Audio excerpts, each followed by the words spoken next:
안녕하십니까, 용서 목사입니다. 오늘 함께 나눌 말씀은 사도행전 15장 22절에서 29절까지 말씀입니다. 지금까지 저희가 살펴본 사도행전 15장의 내용은 제1차 예루살렘 공회의에 관한 것이었습니다. 그 주제는 주님을 영접한 이방인 크리스찬들에 대한 할례 문제였습니다.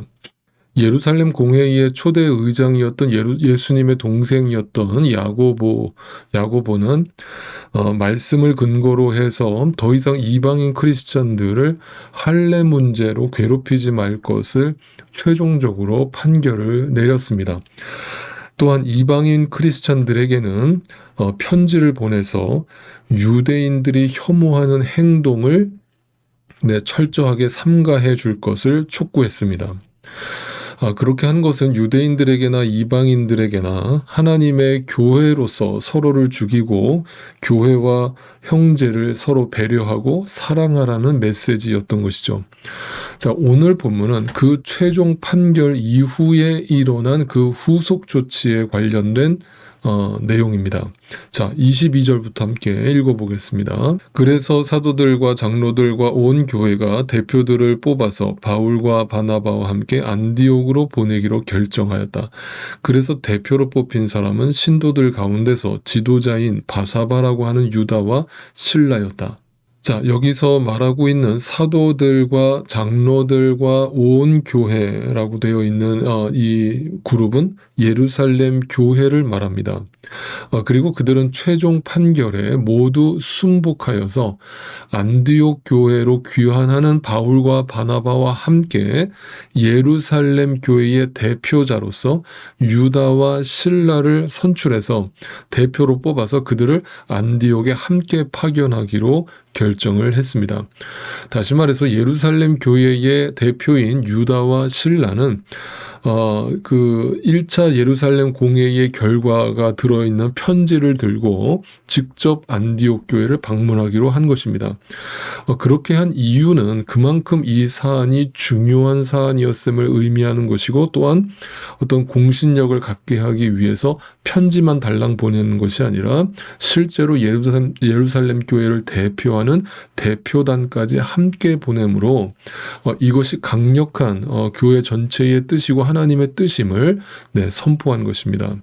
그리고 더 나아가서 이 편지를 수신하는 수신자는 안디옥 교회만이 아니었기 때문입니다. 안디옥 교회만이 아니라 안디옥 교회 주변에 있던 수리아와 길리기아까지 이 편지를 들고 가게 된 것입니다. 그렇게 한 이유는 이 안디옥 교회 안에서 벌어졌던 이방인 크리스찬들에 대한 할례 문제가 단지 안디옥 교회만의 문제로 제한되지 않고 그 주변에 있는 수리아와 길리기아에 있던 교회들에게까지 이 문제가 퍼져갔음을 의미합니다. 그래서 이것은 그대로 놔뒀다가는 단지 안디옥 교회만 문제가 되는 것이 아니라 초대교회 전체에 이 문제가 대두가 되면서 일파만파로 문제가 커질 수 있었기 때문에 예루살렘 교회가 즉시로 판결을 내렸을 뿐만 아니라 그것을 대표하는 대표단까지 꾸려서 그 편지, 결과 같은 편지를 직접 안디옥 교회와 그 주변에 있는 수리아에 있는 교회들과 길리기아에 있는 교회들까지 직접 대표단이 편지를 들고 가게 했던 것입니다. 자, 23절을 또 읽어보죠. 그들은 이 사람들 편에 아래와 같은 내용의 편지를 써보냈다. 형제들인 우리 사도들과 장로들은 안디옥과 시리아와 길리기아에 말씀드린 대로 그 주변에 있는 지역에 있는 이방 사람 교우 여러분에게 문안합니다. 라면서 이제 그들에게 다 편지를 쓰고 있는 모습을 보여주고 있습니다. 24절입니다. 그런데 우리 가운데 몇몇 사람이 여러분에게로 가서 우리가 시키지도 않은 여러 가지 말로, 자기들의 말로, 이 말, 여기서 여러 가지 말이라는 것은 자기들의 철학으로, 자기들의 개똥 철학으로, 자기들의 관념으로 만들어낸 잘못된 교리를 여러분에게 적용시키므로 여러분을 대혼란에 빠뜨리고 여러분의 마음을 어지럽게 하였다는 소식을 듣게 되었습니다. 자, 그들의 마음을 어지럽혔다라고 되어 있는 이 마음이라고 하는 단어는 단지 우리의 어떤 심정을 이야기하는 단어라기보다는 우리의 영혼을 나타내는 단어예요. 그러니까 단지 이 문제는 뭔가 우리 심기가 불편한 그런 어떤 그냥 가벼운 논쟁거리가 아니라 우리의 영에도 관련이 되는 심각한 사안이라고 봤던 겁니다. 그러니까 그들의 영혼을 어떻게 흔들어 놨느냐? 잘못된 교리를 갖고 들어와서 그 믿음을 흔들어 놨다 이 말이죠. 네, 그래서 그들을 믿음에서 떠나게 하는 사탄의 짓을 했다 이 말이죠. 그 몇몇 사람이. 그러니까 여러분 여기서 중요한 교훈을 얻게 되죠. 하나님의 말씀을 바르게 해석하는 것이야말로 너무너무 중요하다는 것을 여러분 다시 한번 거듭 말씀드립니다. 오늘날 이단들이라고 하는 그 집단들은 대부분 이렇게 이야기를 합니다. 오늘날 신학이라는 것은 다 인간이 만들어낸 것이고 신학은 더 이상 필요 없다. 성경만 열심히 파면 된다. 그 속에 진리가 다 있다. 언뜻 들으면 다 맞는 말처럼 들립니다. 여러분, 그런데 신학은요, 인간이 만들어낸 학문이 아닙니다. 신학은 말 그대로 성경을 연구한 학자들이 성경을 말 그대로 복음적으로 또 성경적으로 그것을 해석해서 하나의 어떤 조직을 만들고 시스템을 만들어 놓은 것이, 물론 그것도 완벽하다라는 뜻은 아닙니다. 그러나 최소한의 기본적으로 이단이나 잘못된 가르침에 빠지지 않도록 하나의 기준을 만들어 놓은 것이죠. 그래서 신학이라는 것은 절대 인간이 만든 학문이 아닙니다. 이런 오해부터 우리는 벗어야 합니다. 그렇다고 해서 또 신학만을 신봉한다라고 말하는 것도 아닙니다. 신학도 완벽하지는 않습니다. 그러나 그것을 빼놓고서 그것을 업신여기고 성경을 자기 멋대로 들여다본다는 것은 정말 정말 위험한 것이죠. 왜냐하면 성경이라고 하는 이 책의 특징이, 네, 여러분도 많이 읽어보신 분들은 아시겠습니다만, 귀에 걸면 귀걸이가 되고 코에 걸면 코걸이가 되는 아주 다양한 말씀들이 이 안에 포함되어 있기 때문이죠. 그래서 바른 기준을 가지고 해석하지 않으면 바로 이런 몇몇 사람들이 교회 안에 들어와서 잘못된 신앙을 가리키고 잘못된 복음을 가리킴으로 교회를 대혼란에 빠뜨릴 수 있다. 그의 영혼을 통째로 흔들어버리는 사건이 일어날 수 있다라는 얘기를 해주고 있는 겁니다. 그래서 예루살렘 공회의 모든 장로들과 사도들은 이 일에 아주 적극적으로 개입하여서 조기에 진압하기 위해서 애를 썼던 것입니다. 이것은 단지 그들의 노력이라기보다는 성령 하나님께서 그것을 빨리 진화하도록 이렇게 일을 진행시킨 것이죠. 여러분, 저도 오늘날 교회 안을, 저희 교회를 이렇게 목회를 해가면서 하나님께 늘 기도합니다. 어떤 것이 비본질적인 것이며 어떤 것이 본질적인 것인가를 늘 분별하려고 담임 목회자로서 애를 씁니다. 만약에 저희 교회 안에서 어떤 비본질적인 문제를 가지고 성도들 간의 의견 불이치가 일어났다, 저는 그 부분에 대해서는 그냥 방관합니다. 내버려 둡니다.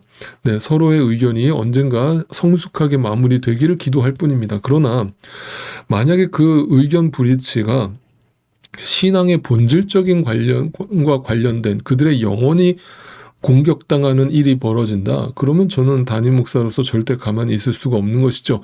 조기에 그것을 진압하기 위해서 애를 쓸 것입니다. 그것이야말로 아주 중요한 것이죠. 영적으로 바로 분별해서 어떤 것이 본질적인 문제이며 어떤 것이 비본질적인 문제인가를 구별할 수 있어야 되겠죠.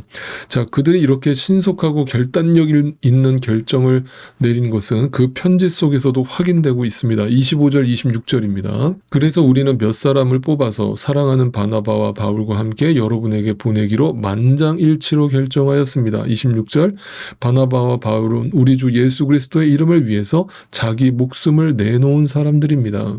첫째, 이 결정이 얼마나 신속하고 결단력 있는 결정이었는가를 나타내는 단어는 이 모든 결정이 만장일치로, 이걸 헬라 원어로 직역을 하면 한 마음으로 이 말이에요. 여러분, 분명히 잘 생각해 보십시오.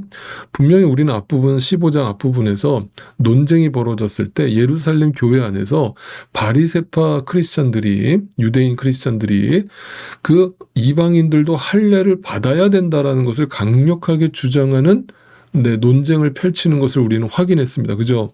그렇다면 예루살렘 교회 안에도 분명히 반대하는 의견이 있었다는 얘기죠. 그런데 이것을 만장일치로 한 마음으로 합의하여서 결정하였다라고 말하는 이유가 어떻게 가능한 것이었습니까?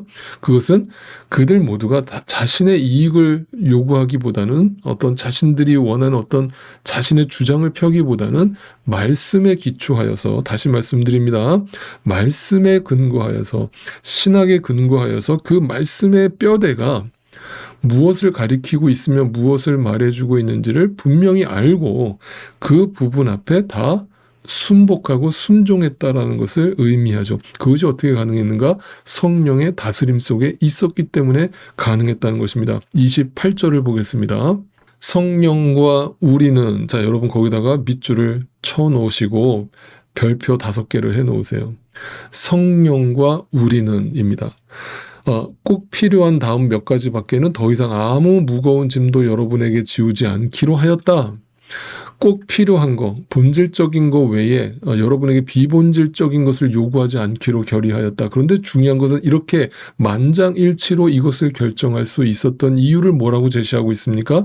성령과 우리가 하나 되었기 때문에 온 교회가 만장일치로 이것을 결의할 수 있었다. 구원과 관련된, 우리의 영혼에 관련된 중요한 본질적인 문제를 서로 의견이 다를 수는 있었지만, 견해가 다를 수는 있었지만 서로가 하나가 되어서, 성령 안에서 하나가 되어서 결정했다라고 표현하고 있기 때문이죠. 다시 말씀드리면 이 말의 의미는 이 결정이 단순히 어떤 인간의 머리에서 나온 결정이 아니었다는 것을 분명히 하고 있습니다. 성령님의 조명 속에서 이루어진 결정이었다라고 밝히고 있습니다.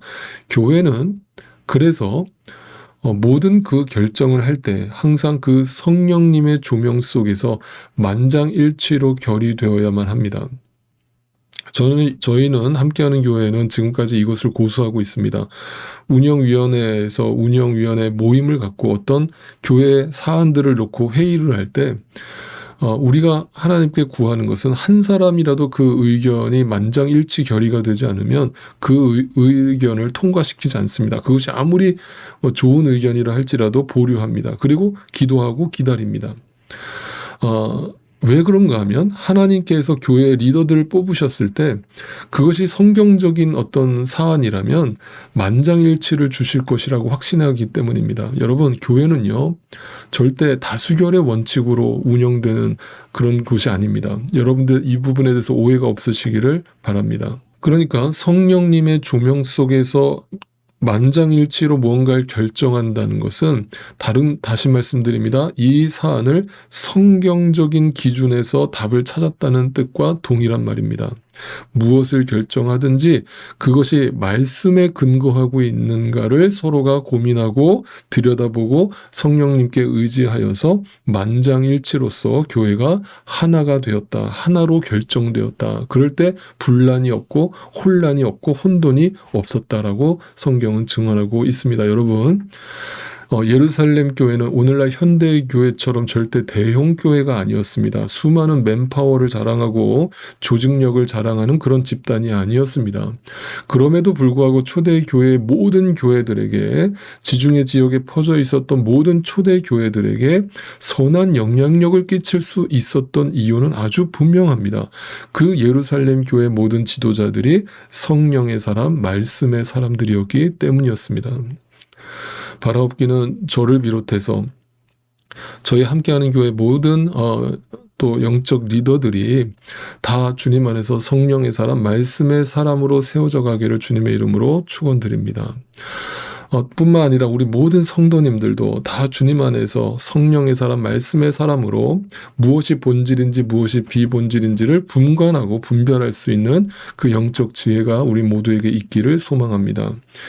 교회의 모든 결정을 성령님과 함께 말씀의 조명 가운데 결정하고 만장일치로 합의하여 움직이고 단호하게 선포하면서 나아가는 것, 그것이 하나님의 교회의 모습이라고 저는 확신합니다. 오늘 말씀을 정리해 본다면 절대로 섞일 수 없을 것 같았던 유대인 크리스찬들과 이방인 크리스찬들이 하나가 될 수 있었던 것은 오직 성령님의 도우심으로 말미암아 그들 모두가 말씀 속에 거했기 때문이었습니다.